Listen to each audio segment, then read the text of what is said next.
तेजस्वी जी के चेहरे ने सबको जीना दुश्वार कर दिया है। ये पूरी एनडीए एक मंच पर रहने के बावजूद भी इनको मुंह की खानी पड़ेगी। जिसका नकारा है उसको क्या उपाय है? जिसके घर में कोई लायक ही नहीं है वो क्या करेगा? जिसको बाल बच्चा नहीं है, जिसका बाल बच्चा नकारा टाइप का है, वो क्या लेगा बात दूसरे का? जो परिवार, जो लोग बोल रहा है, जो विपक्ष है, जहाँ पे इशारा कर रहे हैं, जो बोल रहा है माँ बहन योजना सम्मान की बात, तो वो भला क्या सम्मान देंगे? जिसका परिवार में ही सब चीज है, बहन एमपी हैं, माँ विधान परिषद में विरोधी दल के नेता हैं, अपने विधानसभा में विरोधी दल के नेता हैं, तो वो लोग अलग सोच नहीं सकते। नमस्कार, आप लाइव स्टडीज देख रहे हैं। आपके साथ मैं हूं वसीम खान। जेडीयू और आरजेडी के दो बड़े नेता आपस में भिड़ गए। जी हां, बिल्कुल। जेडीयू के बिहार प्रदेश अध्यक्ष उमेश कुशवाहा और दूसरे तरफ आरजेडी के मुख्य प्रवक्ता शक्ति सिंह यादव। देखिए, लायक नालायक बेटे का जिक्र हो गया और सवाल, लगातार सवालों का बौछार। जहां एक तरफ उमेश कुशवाहा खूब चिल्लाए तो वहीं दूसरे तरफ शक्ति सिंह का पारा भी हाई दिखा। किस तरीके से एक दूसरे को लेकर क्या कुछ कह रहे हैं जेडीयू, जहां एक तरफ आरजेडी पर निशाना साधते दिखाई दे रही है, वहीं दूसरे तरफ आरजेडी जेडीयू पर। एनडीए को बिहार की जनता सोटा लेकर 2025 में खो देगी, दिखाई नहीं पड़ेंगे लोग। महागठबंधन तेजस्वी जी के नेतृत्व में 230 पार का लक्ष्य निर्धारित करके काम कर रहा है। जो खुद अपने प्रासंगिक नहीं है वो व्यक्ति जीरो पर आउट होने की बात कर रहा है। पहले अपने तो प्रासंगिक हो जाओ। इसी विद्यालय का स्टूडेंट रहे हो, इसलिए तुम्हारी पूछ वहां है। राजद विश्वविद्यालय से निकला हुआ हर व्यक्ति की पूछ बढ़ी हुई है हर पार्टी में, इसलिए वो पढ़ाई यहाँ किया है, वहां जाके गाल बजा रहा है। जदयू तो समाप्त हो चुकी है, जदयू अब रही कहां? वो तो भाजपा हो गई है। अब भाजपा जरा पूछना चाहिए आपको कि वक्त पर क्या स्टैंड तुम्हारा रहा। मुस्लिम की पिटाई हो रही थी तो कहां थे कहां? पूछनी चाहिए ना। और यह भी पूछनी चाहिए कि बिहार के अंदर में जो नफरत की राजनीति के एजेंडे को, जो भाजपा के एजेंडे के साथ मिलकर तो लागू कर रहे हो, तुम्हारा कोई अस्तित्व बचा है क्या? नीतीश कुमार खुद ही अप्रासंगिक हो चुके हैं। नीतीश कुमार जी की भाषा ने नीतीश कुमार जी की पार्टी को समाप्त कर दिया। तो इन लोग कहां हैं?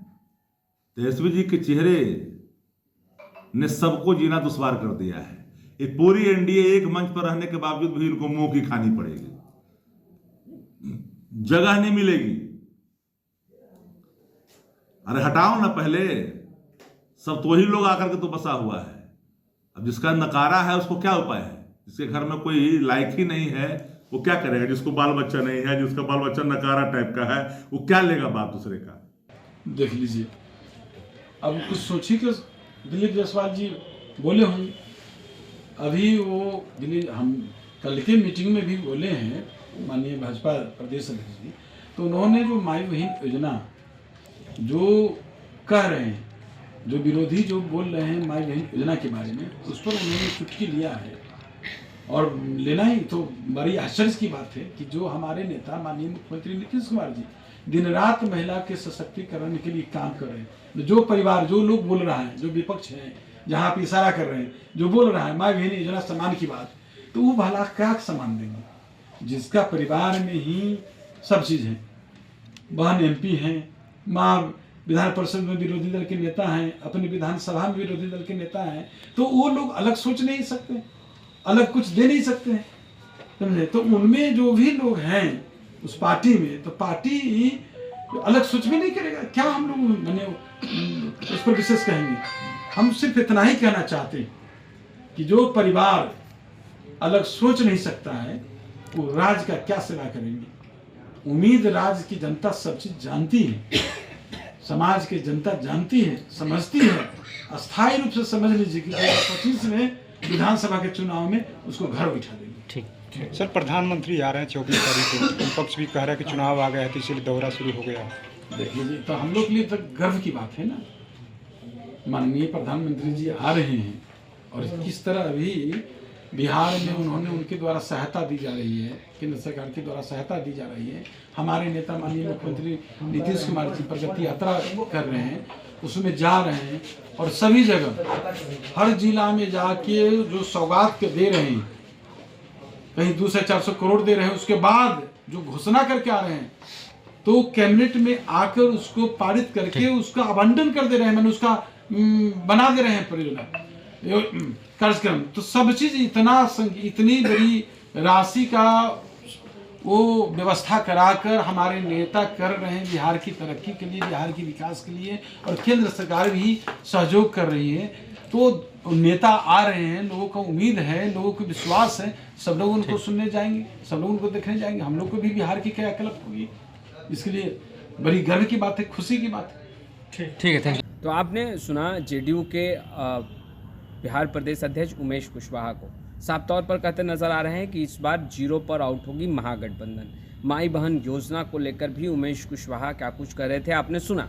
मुख्यमंत्री नीतीश कुमार महिलाओं के उत्थान के लिए लगातार कार्य कर रहे हैं, यह भी कहते दिखाई दे रहे हैं। मगर फिर देखिए बेटे की बात, और दूसरे तरफ आरजेडी के मुख्य प्रवक्ता शक्ति सिंह यादव का पारा हाई। देखिए सवाल सुनते ही लगे चिल्लाने, खूब गरजे और सवालों के घेरे में मुख्यमंत्री नीतीश कुमार को रखा। नीतीश कुमार पर निशाना साधते हुए फिर देखिए लायक नालायक बेटे का भी जिक्र हो गया। साफ तौर पर कहते नजर आ रहे हैं कि इस बार महागठबंधन की सरकार बनेगी, एनडीए आउट होगी, आरजेडी का यह भी कहना है। दूसरे तरफ देखिए शक्ति सिंह यादव का पारा इस तरीके से हाई हुआ, इस तरीके से शक्ति सिंह यादव फायर हुए कि शक्ति सिंह यादव ने खूब लताड़ा और कहते नजर आए कि देखिए मुख्यमंत्री नीतीश कुमार अचेत अवस्था में लॉ एंड ऑर्डर पर सवाल खड़े किए। वहीं दूसरे तरफ उमेश कुशवाहा ने भी कदम पीछे नहीं रखा। उमेश कुशवाहा कहते नजर आ रहे हैं कि बिहार में बहार है। जी हाँ, बिल्कुल, उमेश कुशवाहा का कहना है कि बिहार में एनडीए अटूट है और जिस तरीके से एनडीए ने बिहार में विकास के लिए काम किया है, मुख्यमंत्री नीतीश कुमार ने महिलाओं के उत्थान के लिए कार्य किया है, और जिस तरीके से एनडीए लगातार सक्रिय है, एनडीए की सरकार लगातार सक्रिय है और जनता के सवालों पर लगातार कार्य कर रही है, उसी तरीके से अब जनता का भी रुख साफ हो चुका है। एनडीए का साथ देना है, महागठबंधन को 0 पर आउट करना है। खैर देखिए दिल्ली विधानसभा चुनाव के नतीजे निकलकर सामने आए हैं, और नतीजे निकलकर सामने आने के बाद जो चुनावी हवा है वो बिहार की ओर रुख कर चुकी है। ऐसे में तारिक अनवर का बीते दिनों आया ट्वीट और कहीं ना कहीं निशाने पर आरजेडी, एकला चलो की बात और तमाम चीज़ें। खैर यह तो कांग्रेस के अंदर का सवाल है, मगर सवाल यहाँ उत्पन्न होता है कि अगर कांग्रेस एकला चलो की राह अपनाती है तो फिर महागठबंधन के लिए कितनी मुश्किलें बढ़ सकती हैं, तेजस्वी यादव की कितनी टेंशन बढ़ेगी। क्योंकि दिल्ली में जिस तरीके से नतीजे निकल कर सामने आए हैं, चौंकाने वाले नतीजे निकल कर सामने आए हैं, और अब तेजस्वी यादव भी नहीं चाहेंगे कि बिहार में इस तरीके का खेल हो कि कांग्रेस अलग होकर चुनाव लड़े। खैर मगर जेडीयू ने अपना रुख साफ किया है। माई बहन योजना को लेकर क्या कुछ उमेश कुशवाहा ने कहा आपने सुना। फिलहाल इस वीडियो में इतना ही। अब तक आपने हमारे चैनल को सब्सक्राइब नहीं किया है तुरंत सब्सक्राइब कर ले। आपका बहुत बहुत शुक्रिया।